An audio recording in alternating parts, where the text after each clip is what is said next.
नमस्कार दोस्तों, आप देख रहे हैं इंडिया फोकस और आज हम बात करने वाले हैं सोने और चांदी के बाजार में आई उस बड़ी हलचल की जिसने निवेशकों से लेकर आम लोगों तक सभी का ध्यान अपनी ओर खींच लिया है। दोस्तों, अगर आपके घर में सोना या चांदी रखा हुआ है या फिर आप आने वाले दिनों में गहने खरीदने की योजना बना रहे हैं तो यह खबर आपके लिए बेहद महत्वपूर्ण है, क्योंकि हाल के दिनों में सोने और चांदी की कीमतों में तेज उतार चढ़ाव देखने को मिला है, जिसने बाजार में चर्चा और चिंता दोनों बढ़ गई है। दोस्तों, सोने को हमेशा सुरक्षित निवेश माना जा रहा है। जब शेयर बाजार में गिरावट आती है या आर्थिक अनिश्चितता बढ़ती है तब लोग अपना पैसा सोने में लगाना पसंद करते हैं, लेकिन इस बार तस्वीर कुछ अलग दिखाई दे रही है।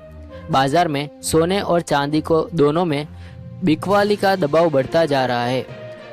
जानकारों का कहना है कि कई निवेशक अब मुनाफा वसूली कर रहे हैं। पिछले कई महीनों से सोने की कीमतों में लगातार बढ़ोतरी हुई थी और अब कई लोग अपने निवेश से लाभ निकालने में जुट रहे हैं। इसी वजह से कीमतों पर दबाव देखने को मिल रहा है। इस बीच अंतर्राष्ट्रीय बाजार में भी कई ऐसे घटनाक्रम हो रहे हैं जो सोने की कीमतों को प्रभावित कर रहे हैं। सबसे बड़ी वजह है अमेरिकी डॉलर की मजबूती। जब डॉलर मजबूत होता है तब आमतौर पर सोने की मांग पर असर पड़ता है। कई बड़े निवेशक सोने से पैसा निकालकर डॉलर आधारित निवेशों की ओर रुख करने लगते हैं। इसके अलावा अमेरिकी फेडरल रिजर्व की ब्याज दरों को लेकर भी बाजार की नज़र बनी हुई है। यदि ब्याज दर ऊंची रहती है तो निवेशकों को बैंक जमा और बॉन्ड जैसे साधनों में बेहतर रिटर्न मिलने की संभावना रहती है। ऐसे में कुछ निवेशक सोने की बजाय इन विकल्पों को चुनना पसंद करते हैं। मिडल ईस्ट की स्थिति भी बाजार के लिए महत्वपूर्ण बनी हुई है। तेल उत्पादक देशों की आर्थिक गतिविधियों पर दुनिया भर के निवेशकों की नज़र रहती है। यदि वैश्विक परिस्थितियों में बड़ा बदलाव आता है तो उसका असर कमोडिटी बाजार पर भी देखने को मिल सकता है। हालांकि विशेषज्ञ यह भी कहते हैं कि सोने को लेकर घबराने की जरूरत नहीं है।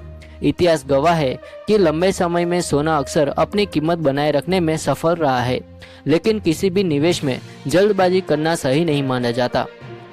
अगर आप सोने में निवेश करने की सोच रहे हैं तो विशेषज्ञों की सलाह है कि एक मुश्त बड़ी राशि लगाने के बजाय चरणबद्ध तरीके से निवेश करें। उदाहरण के लिए, यदि आप 5 लाख रुपए निवेश करना चाहते हैं तो उसे अलग अलग हिस्सों में बांटकर समय समय पर निवेश करना बेहतर रणनीति हो सकती है।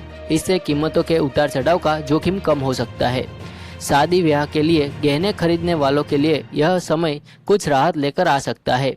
यदि कीमतों में नरमी बनी रहती है तो उन्हें पहले की तुलना में कम कीमत पर खरीदारी का मौका मिल सकता है।